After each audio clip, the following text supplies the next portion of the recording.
زندگی میں ایک ایسا لمحہ بھی آتا ہے جب انسان تھک جاتا ہے۔ ہر دروازہ کھٹکھٹانے کے بعد، ہر دعا مانگنے کے بعد جب کچھ حاصل نہیں ہوتا تو دل ٹوٹ جاتا ہے۔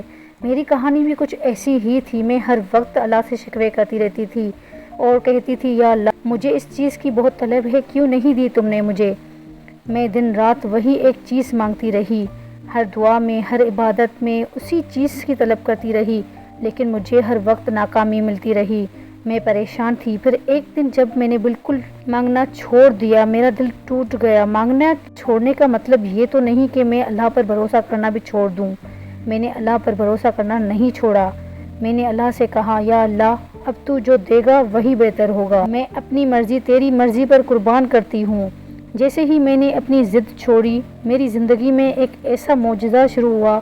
وہ دروازے جو بند تھے وہ کھلنے لگے۔ وہ سکون جو مجھے اس چیز سے ملنے تھی وہ مجھے اب ملنے لگی۔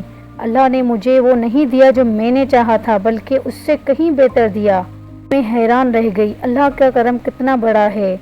زندگی میں کبھی کبھی توکل کرنا سیکھیں۔ کبھی کبھی جب ہم اپنی مرضی چھوڑ دیتے ہیں تو اللہ اپنی برکت برساتا ہے۔ اگر آپ بھی کسی چیز کے لیے پریشان ہیں تو اسے اللہ پر چھوڑ دیں اور سکون پائیں۔